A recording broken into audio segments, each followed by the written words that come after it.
નમસ્કાર મિત્રો, હું ગૌરાંગ જાની ફરી વખત હાજર છું આપણા અંગ્રેજીના વિષયને લઈને. મિત્રો, ગઈકાલે આપણા લેક્ચરમાં અંગ્રેજી વિષયમાં ડાયરેક્ટ ઇનડાયરેક્ટ શરૂ હતું. ડાયરેક્ટ ઇનડાયરેક્ટમાં આપણે છેલ્લા ટોપિક ઉપર હતા, એટલે કે છેલ્લે આપણે ડાયરેક્ટ ઇનડાયરેક્ટમાં અજ્ઞાર્થ વાક્યો અને આશ્ચર્યકારક વાક્યો અને છેલ્લે પરવાનગી અને દરખાસ્ત સૂચવતા વાક્યો વિશે ભણી રહ્યા હતા. પરવાનગી અને દરખાસ્ત આ બે વસ્તુમાં તમારે ખાસ ધ્યાન આપવાનું છે. આપણે ગઈકાલે વાત કરી હતી કે પરવાનગી કોને કહેશું અને દરખાસ્ત કોને કહેશું. ફરી વખત હું મૌખિક સમજાવી દઉં છું કે જ્યારે કોઈ ક્રિયા આજના દિવસમાં શક્ય હોય તો એ પરવાનગીમાં જાય. જો ક્રિયા આજના દિવસમાં શક્ય નથી અને આવતીકાલમાં થવાની હોય તો એ દરખાસ્તમાં જશે. બંને વાક્યોની શરૂઆત લેટથી થાય. બંને વાક્યોની શરૂઆત લેટથી થાય અને લેટ પછી બંનેમાં કર્મ વિભક્તિના સર્વનામ એટલે કે મી, અસ, યુ, હિમ, હર, ઇટ, ધેમ આવે. એમાં આપણે વાત થઈ હતી કે લેટ અસ અને લેટ્સ આ સિવાયની કોઈ પણ વિભક્તિ હોય, મી, યુ, હિમ, હર, ઇટ, ધેમ, તો એ હંમેશા પરવાનગી સિવાય કશામાં એકેમાં આવે નહીં. જો લેટ્સ કે લેટ અસ છે તો તમારે જોવાનું રહ્યું કે વાક્યનું ક્રિયાપદ કે ક્રિયા આજના દિવસમાં શક્ય છે, હા તો પરવાનગી, ના તો દરખાસ્ત. હવે પરવાનગીમાં શું હતું તો કે સેડ ટુની જગ્યાએ આપણે રિક્વેસ્ટેડ, આસ્ક કે ટોલ્ડ મૂકતા હતા. બે વાક્યોને જોડવા માટે અહીંયા ટુનો ઉપયોગ કરતા હતા અને લેટની જગ્યાએ ટુ અલાઉ પણ આપણે મૂકતા હતા. અને જો વાક્ય નકાર છે એટલે કે ડોન્ટ લેટ વાળું છે તો ટુની જગ્યાએ આપણે નોટ ટુ મૂકતા હતા. હવે ડાયરેક્ટ ઇનડાયરેક્ટમાં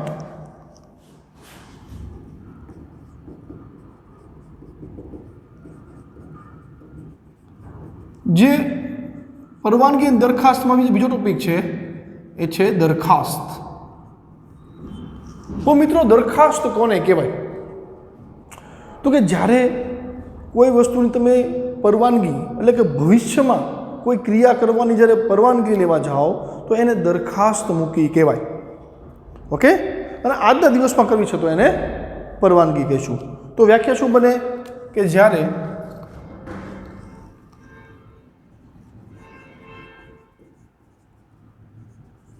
કોઈ ક્રિયા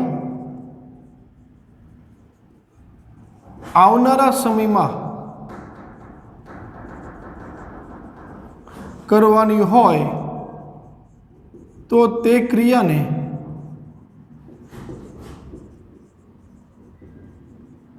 દરખાસ્ત કરી કહેવાય, દરખાસ્ત કહેવાય છે.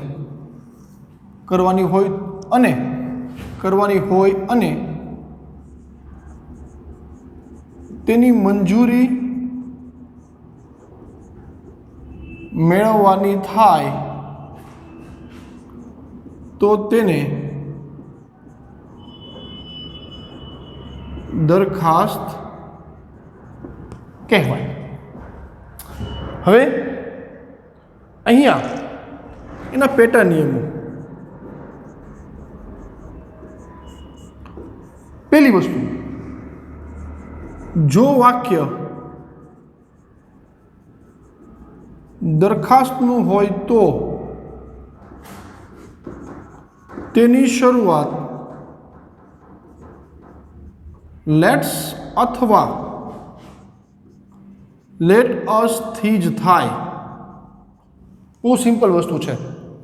જો તમે દરખાસ્ત ગણો છો તો દરખાસ્તની શરૂઆત લેટ્સ અથવા તો લેટ અસ થી જ થાય. આ ખાસ યાદ રાખજો કે એમાં લેટ મી, લેટ યુ ક્યારે આવતું નથી.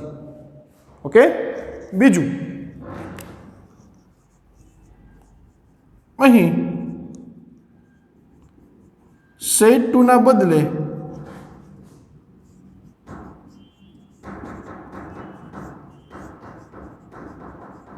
સજેસ્ટેડ અથવા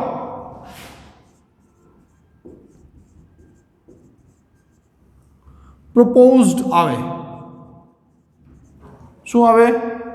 સજેસ્ટેડ અથવા તો પ્રપોઝડ આવે. ઓકે, સજેસ્ટેડ ટુ અથવા તો પ્રપોઝ ટુ, સજેસ્ટેડ ટુ અથવા તો પ્રપોઝડ ટુ આવે. ત્રીજી વસ્તુ, વાક્યને જોડવા માટે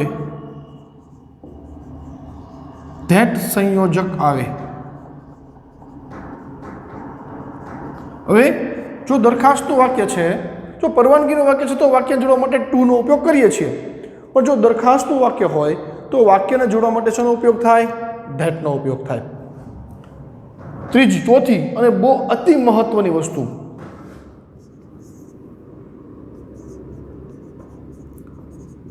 ડાયરેક્ટ સ્પીચમાં લેટ્સ કે લેટ અસનું રૂપાંતર ઇનડાયરેક્ટમાં ફરજિયાત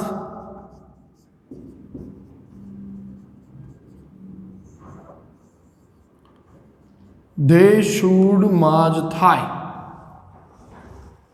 ડાયરેક્ટ સ્પીચમાં દરખાસ્તના વાક્યનું લેટ્સ કે લેટસનું રૂપાંતર ઇનડાયરેક્ટમાં ફરજિયાત ધેય શુડમાં થાય. તો મિત્રો તમને ખ્યાલ છે? હવે યાદ કરો કે આપણે શેલનું વુડ કરતા હતા. શા માટે વુડ કરતા હતા? જો શેલનું આપણે શુડ કરે, SHOU શુડ, જો કરત તો એ વાક્ય શેનું બની જાત? દરખાસ્તનું બની જાત. એટલા માટે આપણે શેલનું વુડ કરીએ છીએ અને વિલનું પણ વુડ કરીએ છીએ. સમજાઈ ગયું કે શેલનું શુડ શા માટે કરવામાં નહોતું આવતું? કારણ કે જો શેલનું શુડ કરો તો એ વાક્ય સીધું શેમાં આવ્યું જાય? દરખાસ્તમાં આવ્યું જાય. ઓકે, દાખલા તરીકે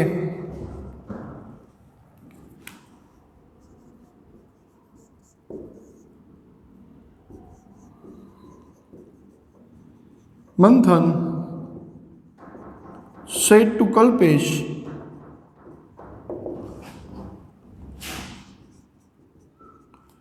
let's create our new painting tomorrow. Or next day.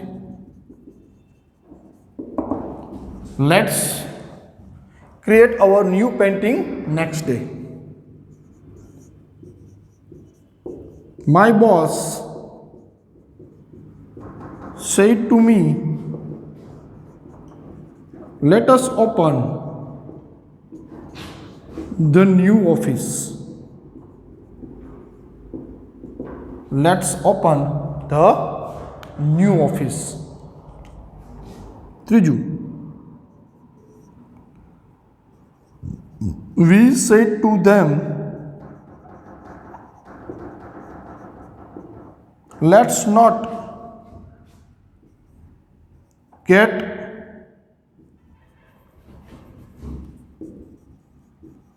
the new books next year. હવે મિત્રો તમે જોશો કે અહીંયા વાક્યની શરૂઆત લેટસ કે લેટ્સથી થઈ છે. તો આ પ્રકારના વાક્ય હોય ત્યારે આ વાક્ય કે પરવાનગીનું હોય કે દરખાસ્તનું હોય. જો let me, let you, let them હોત તો એ વાક્ય પરવાનગીનું જ હોવાનું છે, પણ લેટ્સનું વાક્ય હોય તો તમારે જોવાનું શું રહે કે વાક્ય શેનું છે, પરવાનગીનું છે કે દરખાસ્તનું છે. તો એના માટે સિમ્પલ છે, જો વાક્યના અંતે નેક્સ્ટ કે ટુમોરો કે ફોલોવિંગ XYZ શબ્દો હોય, આવનારા સમયની વાત હોય, તો એ 100% શેમાં જશે? લેટ્સની સાથે દરખાસ્તમાં જશે. પણ જો નથી તો જોવાનું કે ભાઈ નવી ઓફિસ ખોલવાની વાત છે તો સ્વાભાવિક છે નવી ઓફિસ આજના જ ખોલી શકે નહીં, એના માટે થોડોક સમય જરૂરી છે. તો એ સમય જરૂરી છે તો એના માટે શું શેમાં જશે? આ વાક્ય દરખાસ્તમાં જશે. તો દરખાસ્તનું વાક્ય હોય તો શું થાય? તો કે મંથન સેડ ટુની જગ્યાએ સજેસ્ટેડ ટુ કલ્પેશ. વાક્યને જોડવા માટે ધેટ. લેટ્સનું શું કરી નાખવાનું છે ફરજિયાત? They should create. ઓવરનું હંમેશા ધેર. New painting. નેક્સ્ટ ડેનું ધ ફોલોવિંગ ડે. એવી રીતે અહીંયા my boss proposed to me that let us know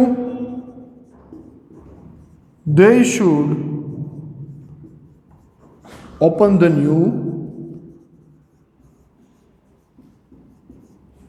office. અહીંયા we suggested to them that they should not get the new books the following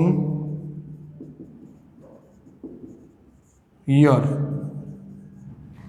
તો આ છે મિત્રો તમારા દરખાસ્ત સૂચવતા વાક્યો. ઓકે, ધ્યાન રાખજો પરવાનગી દરખાસ્તમાં એટલે વિસ્તૃત તમારે ધ્યાન રાખવાની થાય. હવે ડાયરેક્ટ ઇનડાયરેક્ટનો છેલ્લો ટોપિક. ડાયરેક્ટ ઇનડાયરેક્ટનો છેલ્લો ટોપિક અને એ ટોપિક છે શુભેચ્છા વ્યક્ત કરતા વાક્યો. કયા?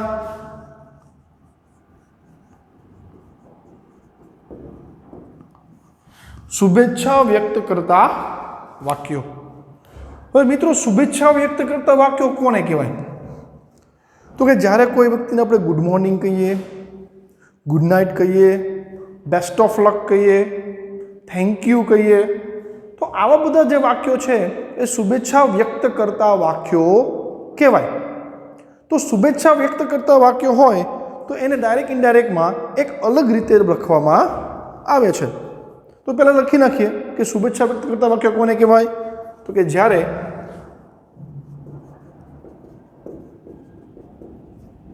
કોઈ વાક્યમાં good night, good morning, best of luck, thank you જેવા શબ્દો હોય તો તેને શુભેચ્છા વ્યક્ત કરતા વાક્યો કહેવાય. હવે શુભેચ્છા વ્યક્ત કરતા વાક્યોમાં એક નિયમો થોડા તમારે સમજવા પડે. તો કે નિયમ નંબર 1,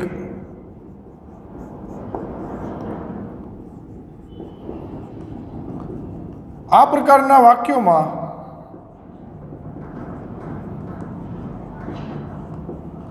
સેડ ટુ ના બદલે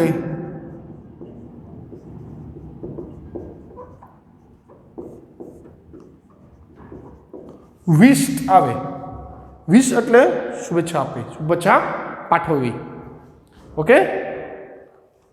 અને બીજું, વાક્યોને જોડવા માટે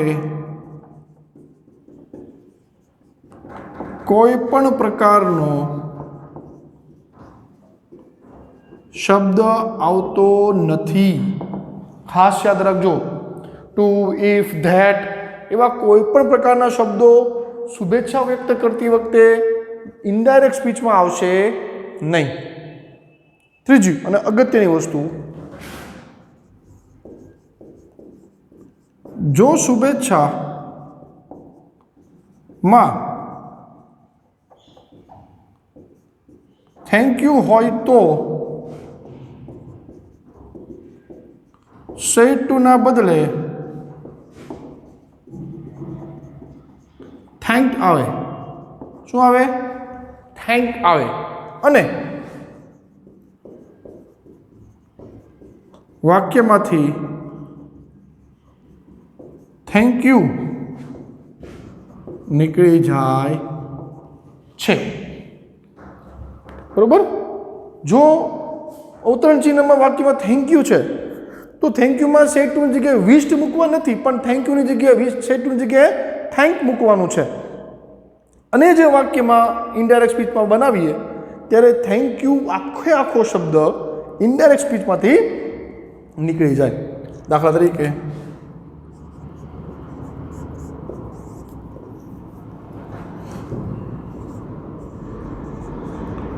You said to me,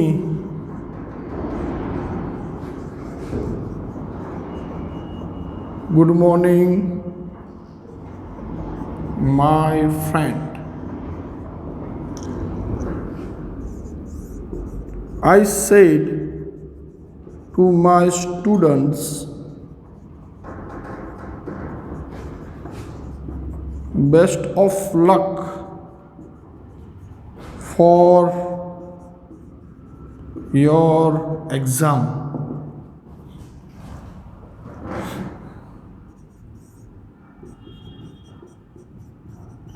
Kalpana said to Sheetal,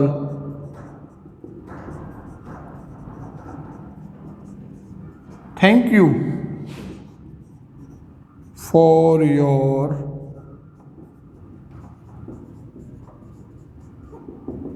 kind help. હવે આમાં શું છે કે ગુડ મોર્નિંગ છે, બેસ્ટ ઓફ લક છે, થેન્ક યુ છે, એ રીતે ગુડ નાઇટ હોય, ગુડ ઇવનિંગ હોય, આ બધા શબ્દો છે શુભેચ્છા વ્યક્ત કરતા વાક્યો કહેવાય. તો એમાં શું થાય તો કે અહીંયા સેડ ટુની જગ્યાએ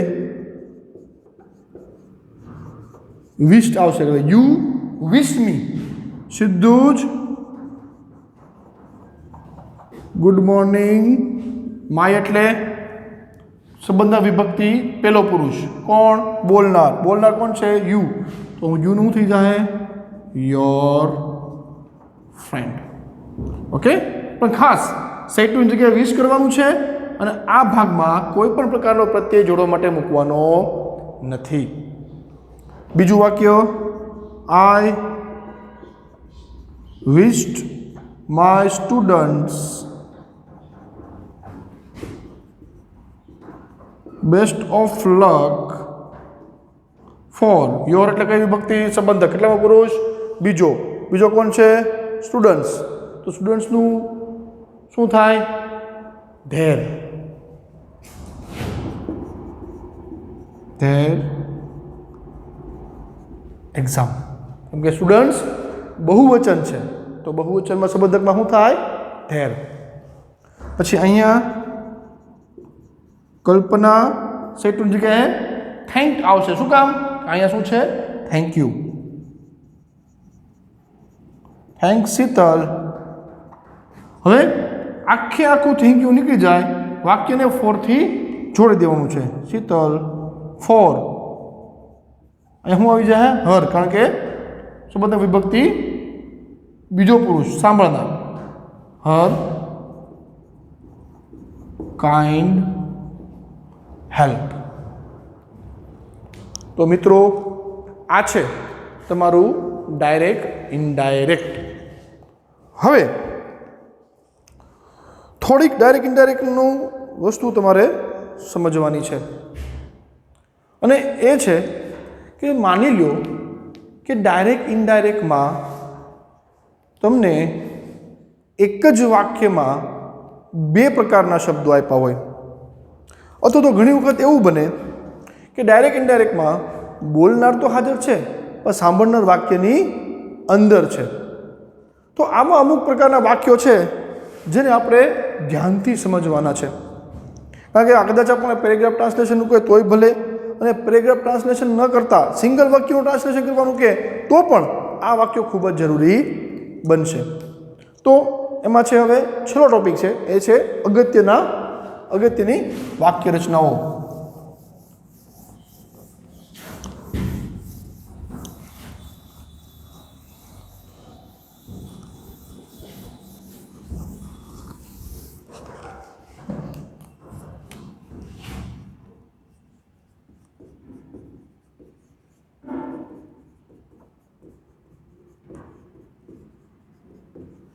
અગત્યની વાક્ય રચનાઓ. તો પહેલાં વાક્ય રચના લખી લઈએ. Number 1,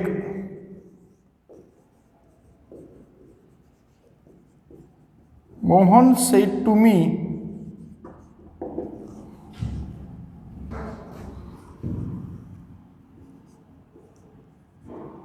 you are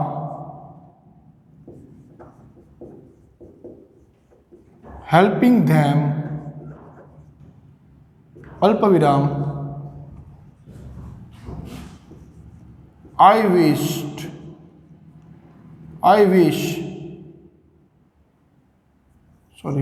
am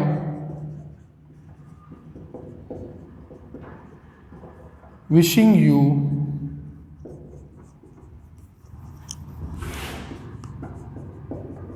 best of luck. You are helping them, I am wishing you best of luck. તું એ મદદ કરી રહ્યો છે, હું તને ખૂબ જ સારી શુભેચ્છા પાઠવું છું. બીજું વાક્ય,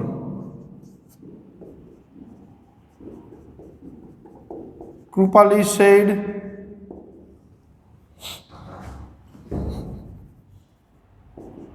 to Anita,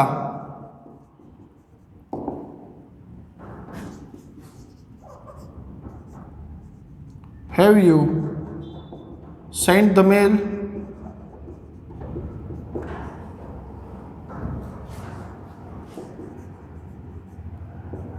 They asked to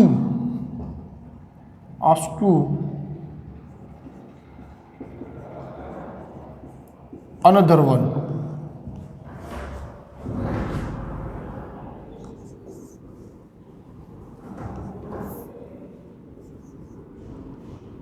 Manthan said, Nidhi,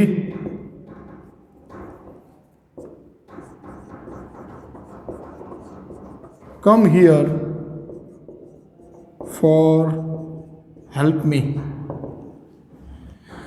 મિત્રો, બીજા બધા શબ્દો આગળ લખતા પહેલાં આ 3 શબ્દોને પહેલાં આપણે વ્યવસ્થિત રીતે સમજી લેવાના છે. 3 વાક્યોને જુઓ મિત્રો. પહેલું વાક્ય જે છે એમાં વાક્યના 2 ભાગ પડ્યા છે કે પહેલાં એણે કીધું અલ્પવિરામ, પછી એણે બીજી વાક્ય રચના કીધી. તો આનો મતલબ એવો થયો કે એક જ વાક્યમાં 2 અલગ અલગ વાક્ય રચના આપેલી છે. તો એ સમયે શું કરવાનું? તો એ સમયે સેડ ટુ એટલે કે રિપોર્ટિંગ વર્બની જગ્યાએ જે કોઈ લાગુ પડતો હોય એ આના મુજબ મૂકવાનું થાય. મતલબ કે સેડ ટુની જગ્યાએ જે કોઈ મતલબ કાંઈ પ્રશ્ન હોય તો વિસ્ટ, આસ્ક આવત, આવી રીતે આજ્ઞાર્થ હોત તો એ પ્રમાણે મતલબ કે જે કાંઈ ભાવ પ્રમાણે આવતો હોય એ પ્રમાણે આવત. તો જે કંઈ હોય આ પહેલા વાક્ય મુજબ અહીંયા સેડ ટુ નું રૂપ આવશે અને જોડવા માટે શબ્દ આવશે. તમારે પહેલી વખત જ્યારે આવા પ્રકારના 2 વાક્યો એક જ વાક્યમાં આપેલા હોય તો આ વાક્યને ભૂલી જવાનું. ટ્રાન્સલેશન આપણે કોનું કરવાનું? પહેલાં જે પહેલું વાક્ય છે તેનું. ઓકે, હવે પહેલું વાક્ય સાદું છે તો સ્વાભાવિક છે સેડ ટુની જગ્યાએ ટોલ્ડ આવશે. વાક્ય જોડવા માટે ધેટ, કારણ કે સાદું વાક્ય છે. આપણે વાક્ય જોડવા માટે શું મૂકીએ છીએ? ધેટ. યુ એટલે કર્તા વિભક્તિ સાંભળનાર. કોણ છે? મી. મીનું શું થઈ જાય? આઈ. કયો કાળ છે? ચાલુ વર્તમાન. ચાલુ વર્તમાનનો ચાલુ ભૂતકાળ. આઈ વોઝ હેલ્પિંગ ધેમનું ધેમ, કારણ કે ત્રીજો પુરુષ છે. પછી બીજું વાક્ય તમે જોડવા જાઓ છો ત્યારે તમારે ધ્યાનપૂર્વક વચ્ચે મૂકવાનું છે એન્ડ. એન્ડ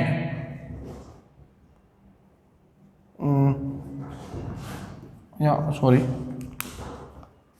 એક વાક્ય થોડું કરેક્ટ કરું છું. અલ્પવિરામ, એન્ડ. એન્ડ મૂક્યું.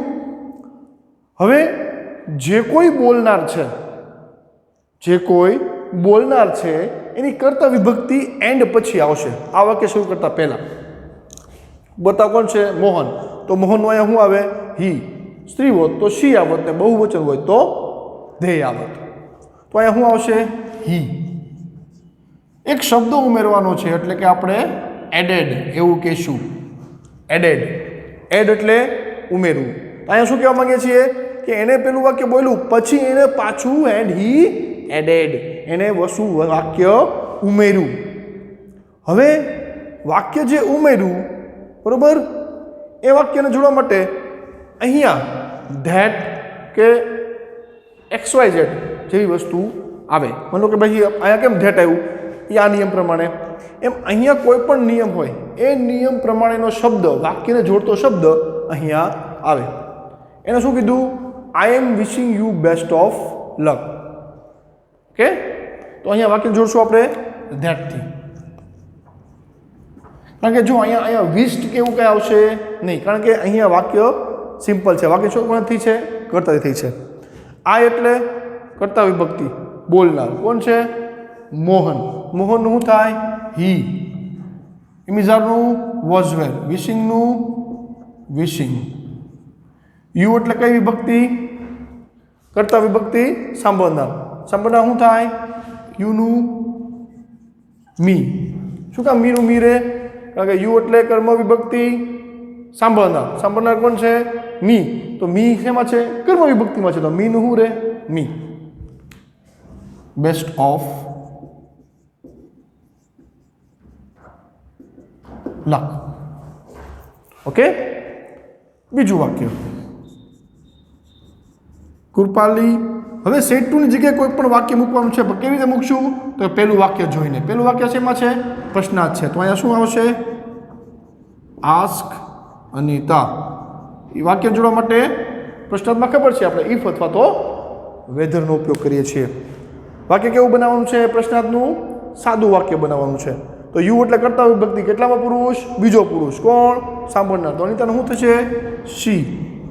પૂર્ણ વર્તમાનનું પૂર્ણ ભૂતકાળ. શી હેડ Saint the mail and.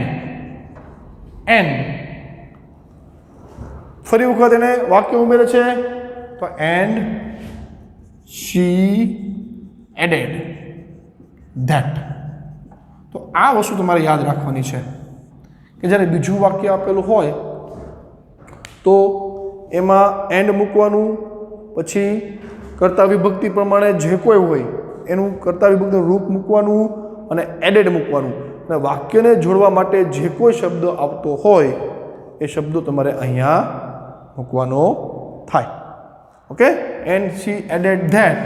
ધેયનું they. Ask સાદો ભૂતકાળ. સાદા ભૂતકાળનું પૂર્ણ ભૂતકાળ. They had ask two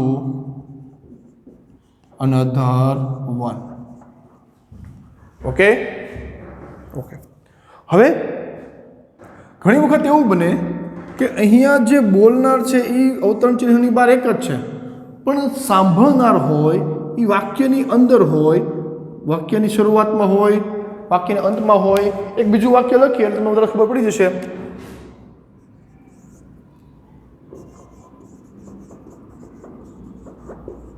Manthan said, come here for help me, Nidhi. જો મેં બીજું વાક્ય લખ્યું, બીજા વાક્યમાં ઘણી વખત સ્વનામ શરૂઆતમાં હોય તો ઘણી વખત નામ અલ્પવિરામ પછી વાક્યના અંતમાં હોય. ગમે ત્યાં હોય આપણે આ નિયમ પ્રમાણે એને લેવાનું થાય. ઓકે, હવે માની લો આપણે આ વાક્યને ટ્રાન્સલેટ કરવું છે તો પહેલાં મંથનને લખશું. તો કે મંથન. હવે સેટ ટુની જગ્યાએ ભાવ આવશે. શું કામ ભાવ આવશે? કારણ કે આ વાક્ય કેવું છે? સીધું જ ક્રિયાપદની શરૂઆત થઈ છે. સીધી જ ક્રિયાપદની શરૂઆત થઈ એનો મતલબ શું થયો? આ વાક્ય આજ્ઞાર્થ છે. તો એને શું કીધું? Come here for help me. તો એને શું કીધું કહેવાય? રિક્વેસ્ટ કરી કહેવાય. મંથન રિક્વેસ્ટેડ નિધિ. તો નિધિને મેં ક્યાં લઈ લીધી? નામને બહાર લઈ લીધું. પછી વાક્યને જોડવા માટે ટુ. જે કોઈ નિયમો છે એ નિયમો પ્રમાણે જ ચાલવાનું છે, પણ જો નામ અંદર છે એટલે કે સાંભળનાર અંદર હોય નામની સાથે, તો એને પહેલાં આપણે વાક્યની નિયમ પ્રમાણે બહાર લઈ લેવાનું અને પછી જે વાક્ય છે એને જોડવાનું. એટલે કે to come here for help me. Me એટલે કર્મ વિભક્તિ બોલનાર. મંથનનું શું થાય? હિમ. તો આ વાક્ય સિંગમાં એમ જ બનશે, કોઈ તફાવત નથી. કારણ કે નિધિ મેં કીધું એમ કે નામ ઘણી વાર વાક્યની શરૂઆતમાં હોય તો ઘણી વાર વાક્યના અંતમાં હોય, તો આ જ બનશે કે મંથન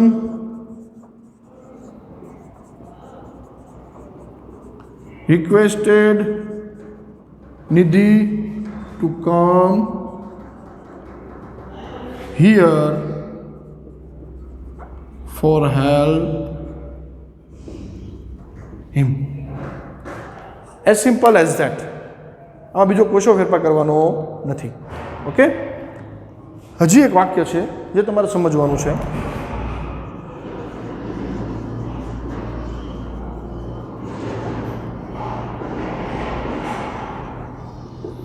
my teacher said to me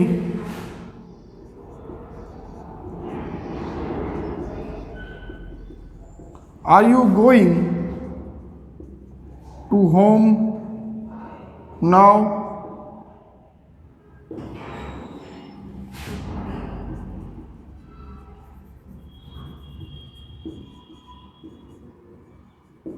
Do you know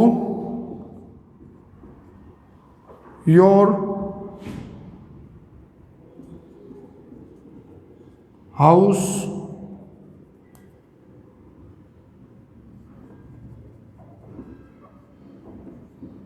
number? Do you know your house number?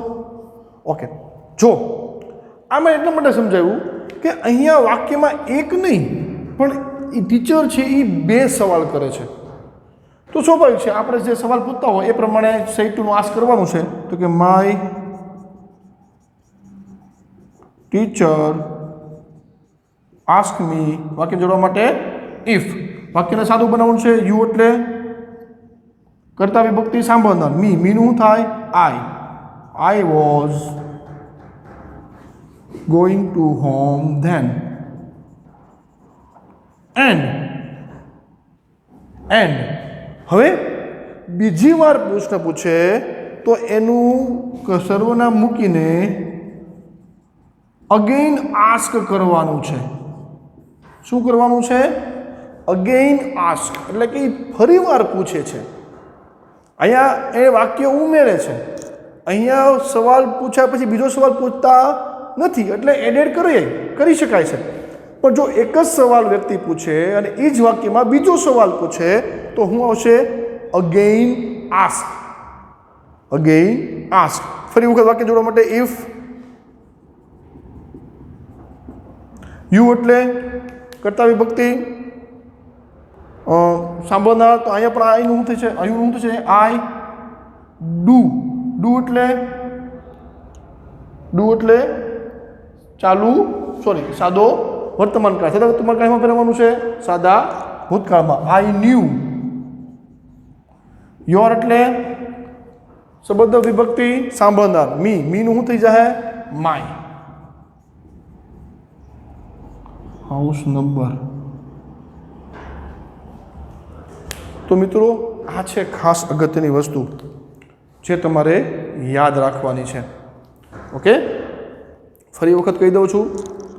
આપણે જે ડાયરેક્ટ ઇનડાયરેક્ટ ભણ્યા એમાં નિયમો બધા તમારે પહેલો નિયમ યાદ રાખવાનો છે. એવું ન રાખતા કે પહેલો નિયમ યાદ ન રાખો ચાલે. તમામ નિયમો યાદ રાખવાના છે. ઓકે, તો એ 7 એ 7 8 એ 8 નિયમો યાદ રાખવાના છે. 7 એ 7 નિયમ પછી આવા પ્રકારના જે વાક્યો છે તો આવા પ્રકારના વાક્યોને તમારે હેન્ડલ કરવાના છે. બરાબર. અને જો બે વાક્યોને જોડવાનું થાય, બરાબર, બે વાક્યોને જોડવાનું થાય કઈ રીતે?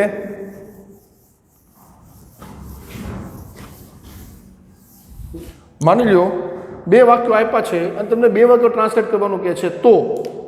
તો આ બંનેનું ટ્રાન્સલેશન કેવી રીતે થશે? તો કે વાક્ય શરૂઆત કરવાનું તો કે Mohan told me that I was helping them, and he added that he was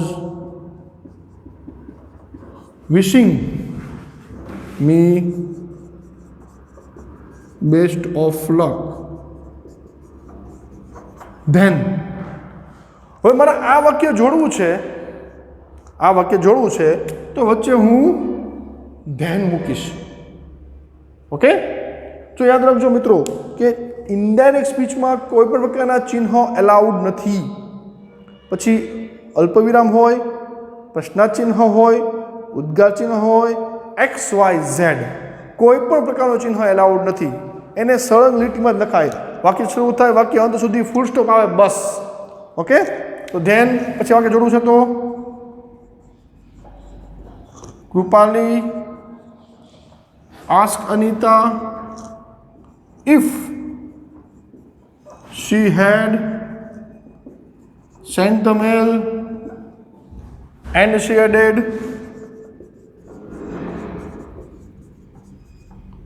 that they had asked to another one. અહીંયા શું મૂકી દઈશું આપણે? Full stop. તો વાક્યની શરૂઆતથી અંત સુધી કોઈ પણ પ્રકારના ચિહ્નો ન આવે.